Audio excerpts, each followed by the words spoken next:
Bonjour, aujourd'hui mon invitée à Au-delà des mots, Corinne Banvart. Certains la connaîtront plus sur le nom de Corinne Allard. Donc, restez avec moi, je vous la présente dans quelques instants.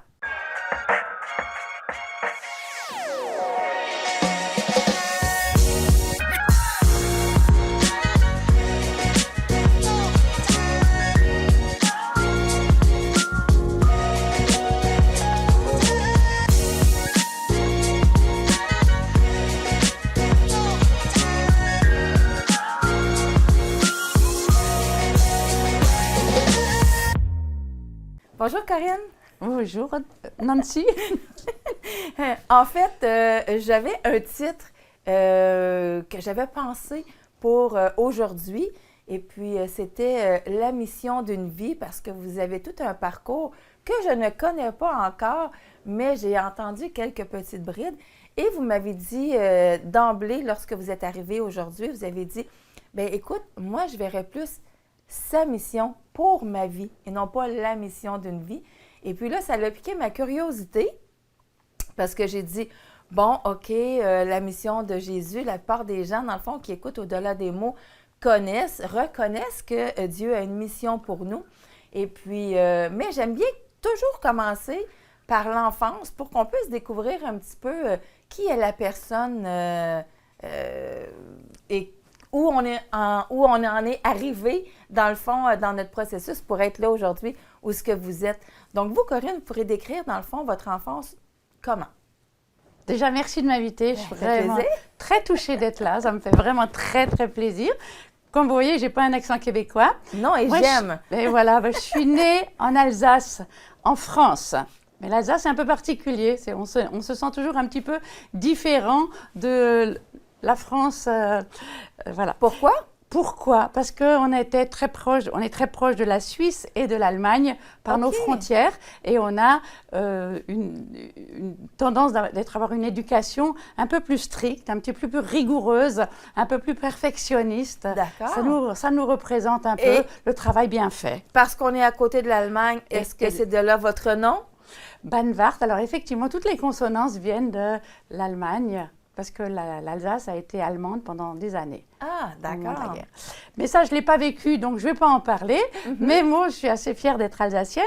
Et j'ai passé beaucoup de temps en Suisse quand j'étais enfant, dans les camps chrétiens. Alors, je suis née dans une famille qui était déjà chrétienne de plusieurs générations. C'est une grande grâce. Donc, je suis née avec la parole de Dieu, qui ne me quitte jamais.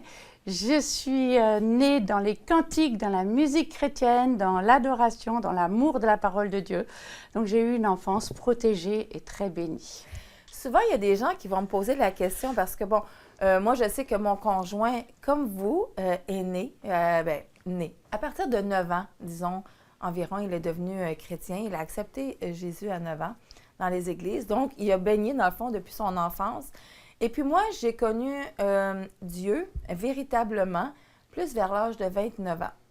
Puis des personnes, des fois, vont dire « Ah, j'aurais aimé l'avoir connu un petit peu plus tard parce que là, on dirait que quand on baigne dedans, c'est plus difficile si on fait quelque chose, s'il nous arrive quelque chose, les gens autour de nous vont dire « Bien, écoute, t'es chrétien, mais dans le fond, t'es jeune, t'es ado, il y a des hormones, il y a tout ça. » Et il y a d'autres personnes, comme moi, qui vont dire « J'aurais aimé être née pratiquement dans une famille chrétienne pour que, en partant, je puisse avoir une éducation chrétienne où ce que Dieu fait partie de ma vie. » Qu'est-ce que vous auriez à dire à ce moment-là, ces personnes-là? Alors, quand j'étais dedans, quand j'ai été élevée là-dedans, je me sentais hyper bien parce que je me sentais protégée, aimée. Et le groupe de familles chrétiennes auquel on appartenait, c'était vraiment une famille. On passait beaucoup de temps avec d'autres enfants élevés dans la même manière que nous et on était tout le temps invités où on invitait, c'est beaucoup l'hospitalité. Après, c'est les camps, toutes nos vacances, c'était dans des camps, mais des camps chrétiens où ça nous enrichissait, on rencontrait d'autres enfants, d'autres adolescents, mais toujours du même milieu, si je peux dire. Donc, on ne se sentait pas différent. Il n'y a qu'à l'école qu'on voyait qu'il y avait le monde, mais autrement, on n'était pas dans le monde. OK. On était presque trop protégés OK. à certains moments. Mais dans notre éducation, de toute façon, les autres, ils avaient tort et c'est que nous qui avions raison. Donc, il ne faut pas aller de l'autre côté, il ne faut pas aller chercher, il ne faut pas la peine d'aller Puis- essayer. Et donc, j'y ai cru. Puis comme vous dites aussi, si votre enfance et l'adolescence, vous aviez les mêmes amis, Ah oui. donc vous n'aviez pas senti Non. à sortir du moule, comme on Non. va dire, parce que dans le fond, vous étiez comblé. C'est peut-être pas comme un jeune ou ce qui va à l'église aujourd'hui, Voilà. puis un coup rendu à la maison, les parents fréquentent plein d'autres personnes, Mm. puis là, tu vois plein d'autres choses, mais là, vous étiez, Et- comme vous dites, très protégés. Oui, et mes parents étaient très ouverts. Donc, je pouvais emmener mes copines de classe qui, elles, n'étaient pas élevées comme nous. Elles venaient à la maison. C'est jamais moi qui avait le OK. droit d'aller Puis chez ça les vous autres. a jamais... Maman était très heureuse, très hospitalière et c'était beaucoup de joie. Hmm. Donc, on était fiers d'emmener nos copines ou nos copains à la maison. OK. Mais vous, Quand ça on était vous a libre. jamais dérangé dans ces moments-là de dire, mais j'aimerais aller à une fête ou ce que mes Non, copines j'avais y vont? mes meilleurs amis étaient dans l'église. Mes Ah, meilleurs OK. amis, que ce soit garçons ou filles, c'était soit des copains de mon frère. Donc non, j'ai jamais souffert de ça, mais vraiment OK. jamais. Super. Mais par contre, oui, plus tard, j'ai été très jalouse. Une fois qu'on est rentré j'ai quitté ce genre d'église où j'étais élevée. Et je suis rentrée dans le monde évangélique. Et là, franchement, les témoignages, c'était génial. Il y en avait toujours un qui était drogué et l'autre qui était prostitué. Là, il avait un changement radical. Puis on dit, moi, j'ai pas de changement radical à raconter. Mon changement, ma conversion n'est pas extraordinaire.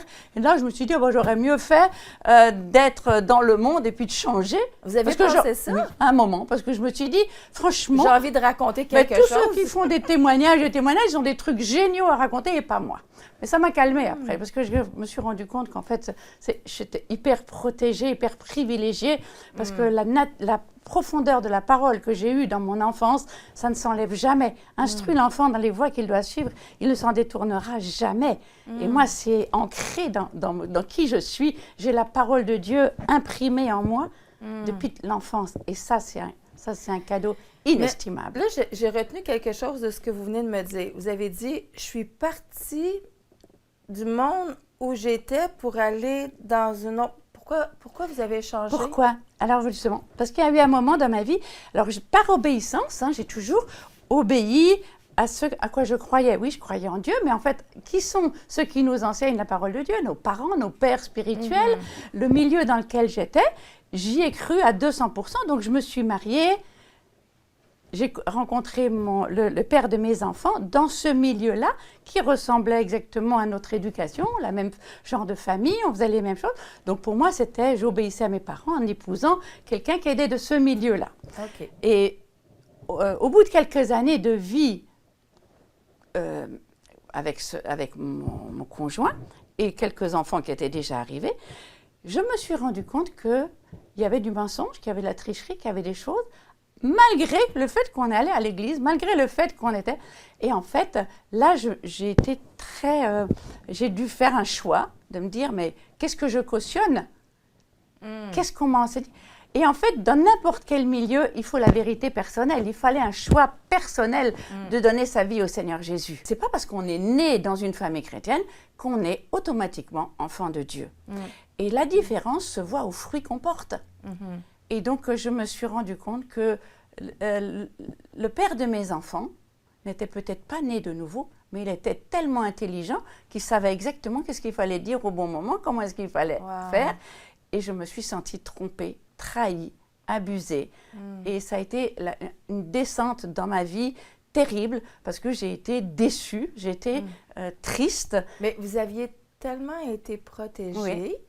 Et en même temps, dites-moi si je me trompe, le fait d'avoir été protégée et le fait d'avoir eu une impression que on est comme dans une bulle de verre parce que toutes les personnes que vous avez côtoyées, c'est une famille. Habituellement, en famille, on ne se ment pas, on est proche, on a ce bien-être quand on est ensemble. Et là, vous avez rencontré cet homme-là et est-ce que vous aviez eu des petites lumières rouges, quelque chose par rapport, parce que vous dites qu'il était très intelligent, mais est-ce que vous avez eu des lumières rouges, les parents, ou, je vais dire, prenez-les pas mal, je vais dire comme mon conjoint, des fois, va me dire à moi, il va me dire, Nancy, t'aimes ça voir le beau, t'aimes ça voir l'amour partout, mais le monde des calinours n'existe pas. c'est ce qu'il me disait. Parce que moi, quand j'ai commencé aller à l'église, souvent, je me disais, c'est sûr que quand je rentre dans l'église, tout le monde est gentil, tout le monde pardonne, tout le monde veut.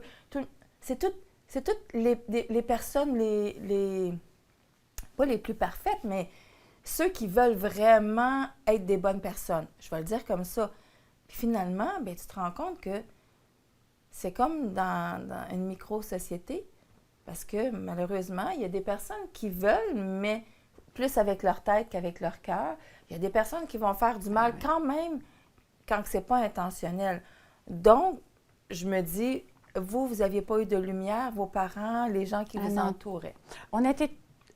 Vraiment, je peux dire qu'on peut jouer le jeu longtemps quand on connaît les codes. Ah oui.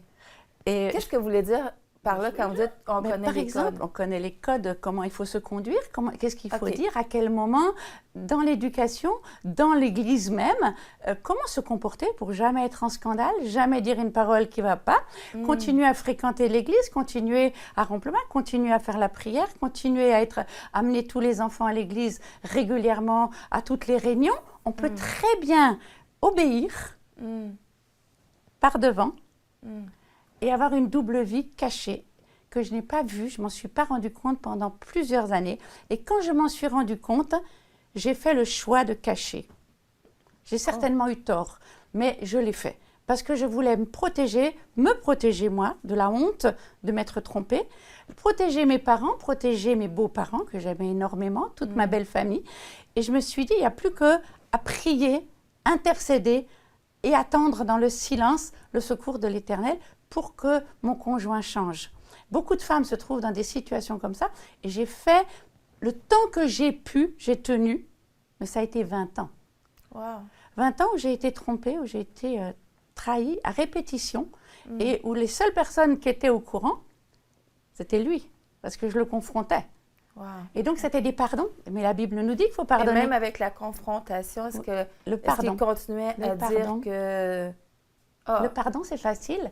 Il n'y a pas de repentance. Et moi, je n'avais pas compris qu'il fallait une repentance. Mais demander pardon et pardonner, je croyais que c'était le chemin. La repentance, c'est ce qui amène au changement.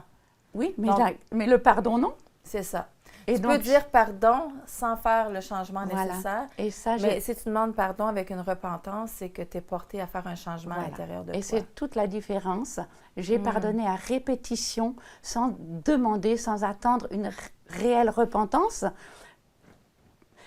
Bref, je ne peux pas revenir sur tout, mais avec la maturité, avec les années de maintenant, c'est sûr que je me dis que j'aurais dû fonctionner autrement, puis être dans la vérité. Quand vous dites la tromperie, c'est au sens pur, dans le sens que... D'autres femmes.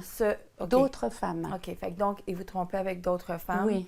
Et vous le cachez, puis ça l'a duré pendant je le savais, la femme, elle sait très vite quand elle est trompée. Ouais. Ça, on ne peut pas cacher. Comment vous pourriez dire à d'autres femmes qui vous écoutent, on voit des changements dans la vie du conjoint? Des mensonges. On se rend compte, parce que la femme, elle est intuitive. Surtout la femme qui prie et qui est avec le Seigneur. Moi, je n'ai jamais lâché la main du Seigneur. Et le Saint-Esprit est là pour nous enseigner, pour nous convaincre, pour nous conduire. Et quand on inclut la présence du Saint-Esprit dans notre vie, il nous donne de l'inspiration, il nous donne des intuitions qui sont spirituelles. Et donc, il nous donne des confirmations qu'on peut. Mais seulement, il faut savoir comment agir après avec ça. Oui. Donc, justement, vous parlez d'agir. Là, vous dites que vous avez fait 20 ans quand même en essayant de construire votre mariage malgré tout.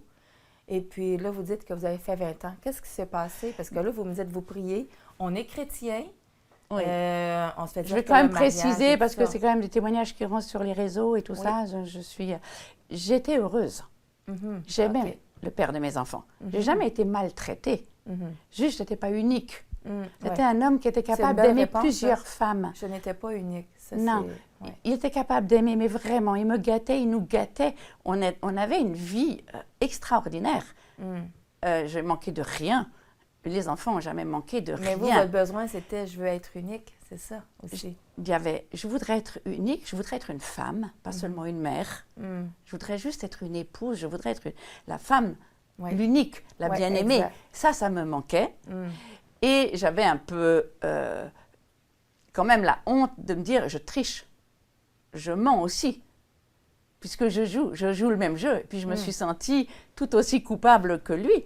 Il me mentait, mais moi je mentais à l'église, je mentais à mes parents, je mentais à tout le monde en cachant la vérité. Et vous savez, le déclic, c'est quand le Seigneur m'a convaincue que j'étais codépendante du péché de l'autre et que j'étais coupable. Donc, qu'est-ce qui s'est passé quand vous me dites que le 20 ans a été... je l'ai confronté directement. Alors, les enfants ont grandi.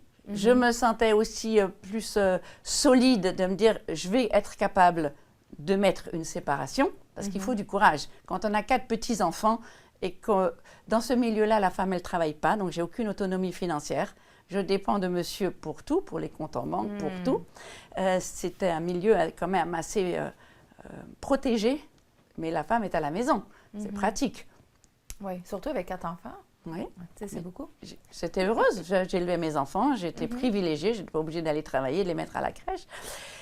Donc, je veux vraiment dire ça. J'étais une maman heureuse, une femme heureuse. C'est au niveau de mon être intérieur où je me sentais vraiment humiliée.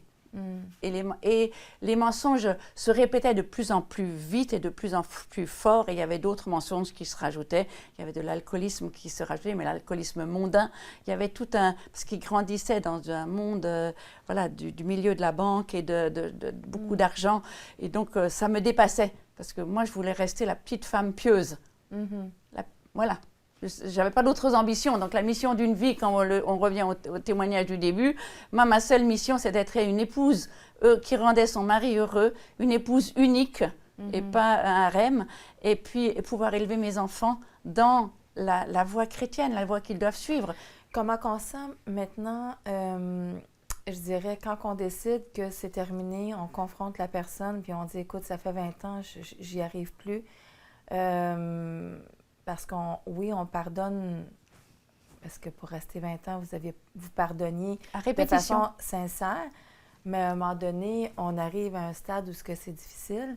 Et puis, comment on décide ce geste-là en sachant que dans le monde chrétien, c'est pas toujours évident de prendre, d'arriver à cette décision-là. Je commençais à devenir un peu dépressive. Je commençais à avoir de la tristesse au fond de moi parce que j'y arrivais pas. C'est quand même long d'attendre 20 ans. Et en fait, j'ai eu comme une aide extérieure, quelqu'un qui a su et qui a dénoncé. Et j'ai rebondi là-dessus parce que je me suis dit, une fois que c'est su, vous pouvez vous accrocher. Je peux m'accrocher à ça. Et puis, c'est comme une dénonciation. Il s'est passé un fait que je n'ai pas envie de raconter là, mais il s'est fait passer quelque chose d'extérieur qui a comme permis que je dise oui, c'est vrai, en fait, je le sais. Il me trompe. Et donc, ça a pris le pas habituel de l'Église. Il faut en parler avec un frère, après 2 frères qui convoquent la personne devant 1 ou 2 témoins. Et puis, en fait, les choses sont venues. Le papa de mes enfants a avoué, mais il a tenu ferme dans sa décision. Et il a choisi de partir, de nous quitter. OK. Donc là, je me suis écroulée. Parce que là, pendant 20 ans, je tenais, mais quand sa décision a été de dire, partir. OK, c'est ça que tu veux tout casser, en le disant, on va ramasser les pots. Casser. Alors que vous, votre idée... C'était qu'ils se repentent. Que quand les frères le savent, mais devant tes frères avec qui tu romps le pain tous les dimanches, que ta famille est au courant, plie le genou, demande pardon. C'est ta dernière occasion. Et pour moi, c'était la dernière occasion l'acte manquait. Et là, je me suis écroulée. Là, je suis tombée en dépression grave, profonde. Je suis tombée en anorexie. Et j'ai dû suivre des traitements et même les médecins ne pouvaient plus me sauver. J'avais plus rien, je mangeais plus. La peau et les os, et je voulais mourir. Je suis arrivée au point de non-retour où le médecin a dit « Je ne peux plus rien faire pour vous, madame. Si vous ne décidez pas de vous en sortir, c'est la mort. » Et j'ai dit au Seigneur « Je préfère que tu me prennes vers toi parce que je sais où je vais. Et je veux la vie éternelle, il n'y aura plus de larmes, plus de souffrance. » C'était tellement le destin de ma vie, comme vous disiez au début, il s'est écroulé là. Pas pendant toutes ces années où j'ai tenu. Parce que j'avais toujours la tête haute, j'avais toujours le sourire, j'étais toujours enthousiaste, j'ai élevé mes enfants. J'avais l'énergie parce que je ne voulais pas la honte de subir ce choix. Et j'ai dû passer par là. Est-ce que... Il y a toute une vie après. Est-ce que pendant ce moment-là, vous étiez prête si votre conjoint était revenu puis en disant je ne changerai pas, c'est une question que je me pose. Si votre conjoint était revenu en disant je ne changerai pas, je vais continuer, est-ce que vous étiez tellement désemparé au point que vous l'auriez peut-être repris? Non, là, c'était fini. OK. Là, j'étais arrivée au point de non-retour parce que c'était comme Vous étiez si... désespéré, mais pas au point de le reprendre. Ah, mais il y avait- C'était quelque chose que vous... OK. Ma foi en Dieu et l'amour de la parole de Dieu et l'amour de Dieu était plus fort que l'amour de mon mari. Là, j'ai fait le choix de suivre Dieu Mhm. et ce Dieu de mes pères, ce Dieu dans lequel j'ai tellement baigné, c'est lui que je devais aller dans le monde, j'aurais pu. Ah oui, c'est Et ça. oublier, Oui. quitter l'église et quitter tout ça et partir moi aussi m'amuser. Est-ce que vous vous êtes dit à un moment donné, justement dans votre creux, est-ce que vous vous êtes déjà posé la question puis de dire, je suis tannée de l'Église, j'ai envie de m'en aller avec tout ce que j'ai fait, Seigneur, pourquoi tu m'as pas donné une meilleure personne?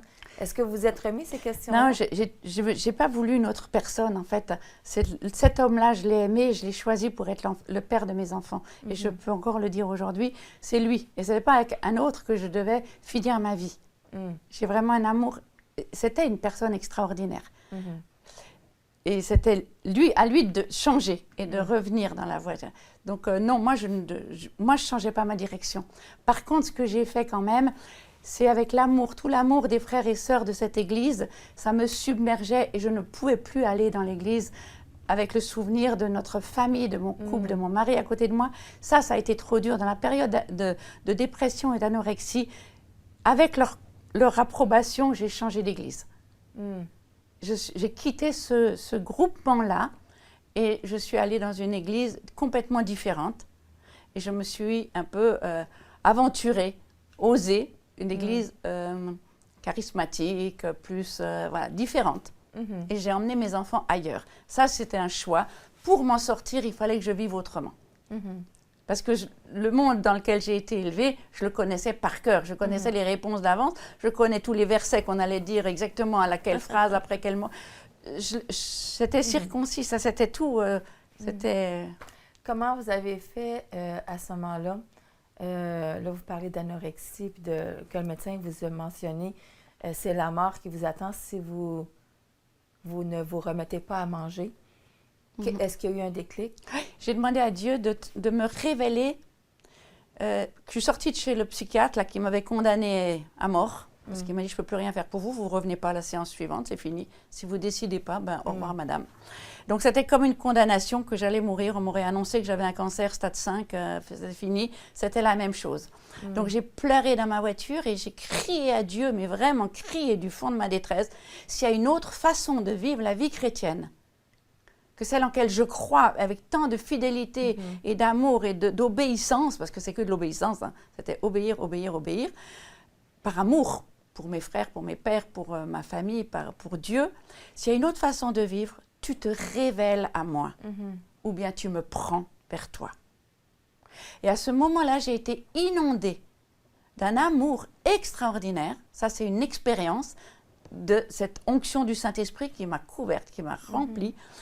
Et cette voix qui m'a dit, tu peux me faire confiance avec moi, je te relèverai et je te conduirai où je veux t'amener. Et ça a été pour moi un déclic. Il a fallu qu'il y ait une voix, qu'il y ait quelque chose que je n'avais pas encore expérimenté. Pour moi, autrement, la parole me parlait, Dieu me parlait toujours à travers sa parole, mais stricte, la parole de Dieu. Et là, c'est comme si j'ai entendu cette parole de Dieu comme audible, mais dans mes entrailles. Hein, j'ai vécu une expérience spirituelle qui m'a transcendée, qui m'a dit « Waouh, ça existe !» Alors ça, je veux. Et donc, c'est là que j'ai fait le pas de quitter cette église traditionnelle dans laquelle où il n'y avait pas ces expériences. On ne parlait pas d'expérience du Saint-Esprit. On avait le Saint-Esprit, mais on n'avait pas une expérience un peu surnaturelle de ça. Et j'ai dit « Waouh, alors ça, tu t'es révélé à moi, tu m'as parlé comme ça, j'en veux plus. Et avec toi, je te dis oui. » Et j'ai choisi la vie, donc j'ai dit oui, je choisis la vie et je choisis de marcher avec cette voix qui va me parler. En fait, j'ai découvert après que c'est la marche par l'esprit. C'est la marche par la révélation de tes paroles m'éclaire. C'est la révélation de tes paroles qui va donner de la vie à ma vie. Et donc, j'ai choisi, très rapidement trouvé une église où il y avait vraiment cette présence du Saint-Esprit. J'ai pleuré pendant... Chaque fois que j'y allais, je faisais que pleurer. Et donc ça, c'était une manière, le Saint-Esprit voulait me remplir, me parler. Et là, j'y ai emmené mes enfants. Ils se sont tous fait baptiser dans cette église, alors que ça a été vraiment comme un réveil spirituel d'une mère seule avec ses 4 enfants. Pour en faire une conclusion, on ne peut pas partir sans dire, bon, là, vous avez cheminé, là, vous me parlez que vous avez été à une nouvelle église et puis là, vous avez senti une renaissance, dans le fond, hein, une nouvelle vie qui s'est offerte à vous. Et puis, je vous ai présenté au tout début, mentionnant qu'on vous appelait également Corinne Allard. Donc, ce beau Michel Allard. Quand est-il apparu? Par rapport à l'histoire, il y en a encore tout un bout. Je vais faire très rapidement.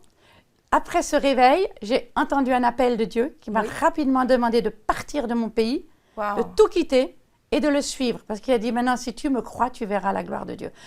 Tu vas expérimenter la vie, la marche par l'esprit.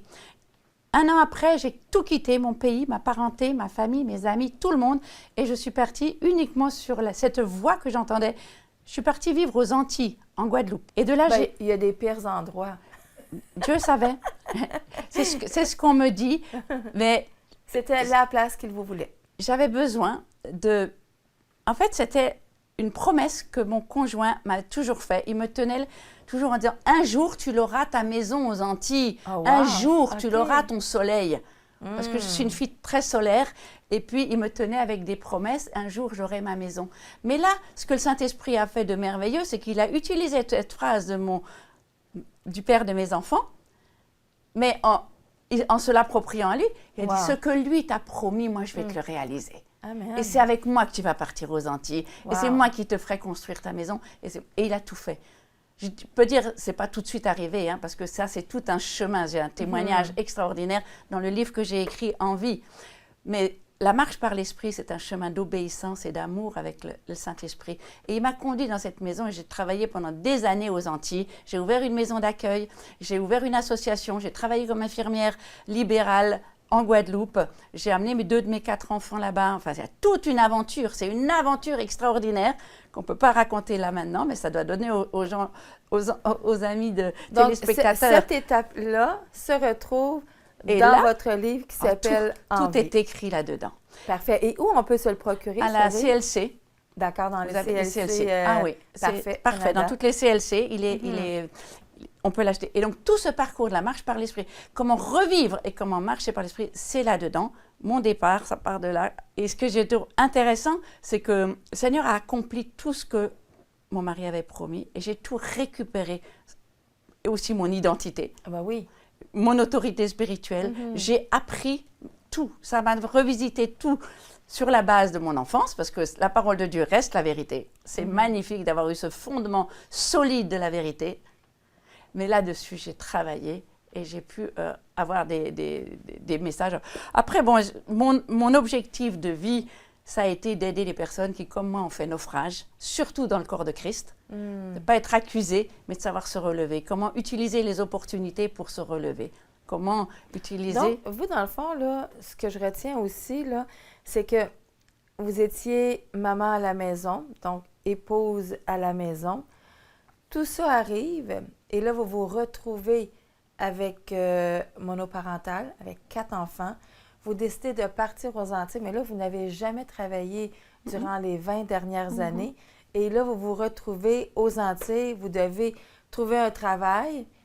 Et si j'ai bien compris, vous étiez infirmière à ce moment-là, à cet endroit-là. Ben, j'ai repris le travail d'infirmière. C'est un métier infirmière. Donc c'était un métier que vous aviez déjà. Ben, j'avais fait mes études d'infirmière avant de me marier. Ah, d'accord. Et j'ai travaillé pendant les débuts. Dieu savait que vous étiez pour l'utiliser, ce métier-là. Mais je voulais tellement, mais avec 4 enfants qui se suivaient, je n'ai pas pu travailler. Non, c'est certain. Donc, j'ai recommencé un tout petit peu à travailler, mais bénévolement, une fois que c'était la période où le père de mes enfants nous a quittés, mais je ne savais pas si j'allais avoir de l'argent ou pas et tout. Donc, j'ai commencé un petit peu à remettre le pied à l'étrier, mais pas à 100%, à 20% peut-être, un tout petit peu pour essayer de me remettre dans le bain, parce que c'était des années qui étaient sans travailler. Mais arrivé en Guadeloupe, j'ai tout de suite cherché du travail et j'ai été embauchée tout de suite Wow. comme infirmière. Et puis les années ont passé, j'ai travaillé comme infirmière, j'ai appris mon métier et puis ça a fini comme infirmière indépendante. D'accord. J'ai eu ma maison, j'ai eu ma maison d'accueil, j'ai eu mon association, Tremplin de vie, Tremplin de foi, Rehoboth. Et là, j'ai pu aider, je travaillais à 100%, mais pour le Seigneur, tout en travaillant avec mes malades. Et j'ouvrais ma maison pour que des personnes puissent venir se ressourcer, trouver un chemin de vie, trouver la foi. Et c'est dans ce cadre-là qu'un jour, Michel Allard était en mission dans les Antilles. Et D'accord. quelqu'un lui avait dit, mais tu sais, tu devrais aller rencontrer la mission, la maison d'accueil Rehoboth. OK. Et puis lui, il pensait aller rencontrer une Antillaise. Et il rencontre une Suissesse. Et il a vu la mission, il a vu tout ce que je faisais là-bas, puis on a discuté. Puis il a dit, mais waouh, mais un jour, il faudra que tu enseignes ces choses-là. Je dis, ah non, non, non, moi, enseigner, la femme ne parle pas. Et là, il a rigolé, et puis on s'est rencontrés, on a échangé. Puis la suite, elle est écrite là-dedans, comment on a eu tous les deux la révélation. Et moi, ça faisait 10 ans que j'étais seule. J'ai plus rencontré d'hommes. Moi, j'ai fait le choix de consacrer ma vie à Christ. Une fois que j'étais divorcée, je trouvais que c'était un mot horrible d'être divorcée, et je ne voulais pas me remarier. Et il a fallu que le Seigneur me convainque avec sa manière. Ça, c'est toute une histoire aussi. Oui, parce que surtout là-dedans. que vous aviez aimé beaucoup une personne, puis là, de se dire, est-ce que je vais être en mesure, est-ce que Dieu va permettre que j'aime autant une autre personne? Alors là, aujourd'hui, vous êtes mariés, ça va faire 13 ans. 13 ans. 13 ans que je suis une épouse. Alors j'ai envie de dire que je ne suis pas mariée, je suis une épousée. Ah, d'accord. J'ai enfin réalisé ce rêve d'être unique, d'être aimée. Mon mari, il m'élève. Au lieu de m'écraser comme j'ai été humiliée, là je suis tout le temps, je suis une épousée, c'est-à-dire que je suis, pour lui, je suis sa gloire. Et ça, c'est complètement différent. Donc je vis dans cette nouvelle alliance qu'on appelle mariage, je vis vraiment cette plénitude que je voulais un jour réaliser. Ça, c'est ma mission d'une vie, c'est de dire, waouh, deux, maintenant, on peut servir le même Seigneur, on est à même égalité, on s'élève l'un l'autre, on se respecte mutuellement et on sert ensemble le même Seigneur, on a le même cœur pour les autres, un cœur qui va aider, qui va soutenir, qui va encourager. Ça, c'est la mission de ma vie. Je suis infirmière, d'abord des corps, mais maintenant de l'âme et avec le Saint-Esprit. Corinne, vraiment, merci beaucoup pour tout votre témoignage qui est vraiment incroyable. Comme quoi, dans le fond, que Dieu, quand un plan se défait, Dieu a toujours un plan merveilleux pour nous. Je ne peux pas vous laisser partir sans vous demander un de vos versets préférés. Je sais que vous devez en avoir plusieurs. J'en ai beaucoup. Mais si j'avais à vous dire, faites une sélection d'un verset qu'on va pouvoir donner aux gens et puis de dire vraiment... moi, j'aime ça. Là, ça fait un petit bout là, que ce que je fais, c'est que chaque personne qui vient à Au-delà des mots, je leur demande un verset préféré. Et là, je souligne dans ma Bible le verset, puis je marque le nom de la personne. Fait que quand je lis ma Bible une fois par année, j'arrive à votre tour, puis là, je dis « Ah oui, ça, c'était le verset de Corinne. » Donc, automatiquement, ça me met à penser à vous. Donc, quel est votre verset? Alors, ce n'est pas mon verset préféré, mais c'est celui que j'ai lu ce matin. Tous les jours, je lis la parole de Dieu. Je m'en régale. Et ce matin, il m'a reparlé avec ce verset-là. Donc, c'est celui-là que je vais vous le dire, parce qu'il me correspond bien. C'est dans Ésaïe, au chapitre 35, versets 3 et 4. « Fortifiez les mains languissantes, affermissez les genoux qui chancellent. Dites à ceux qui ont le cœur troublé, prenez courage et ne craignez pas. » Wow. Et dans mon parcours, je fais des séminaires aussi, où je fais des séminaires avec une psychologue qui s'appelle « Lève-toi et sois éclairé », où on encourage les femmes à guérir des blessures du passé, à guérir pour aller plus loin. Parce que le Seigneur a une mission pour chacune de vous, chacune de nous. Et il faut juste prendre courage, prendre sa situation en main et repartir. Corinne, merci énormément. Vous, à la maison, on va mettre le lien si jamais vous voulez vous procurer également le livre de Corinne pour avoir l'histoire qu'on n'a pas pu vous raconter aujourd'hui, mais vous pouvez vous procurer le livre qu'on va vous présenter. Et puis, sur ce, on se dit à très bientôt.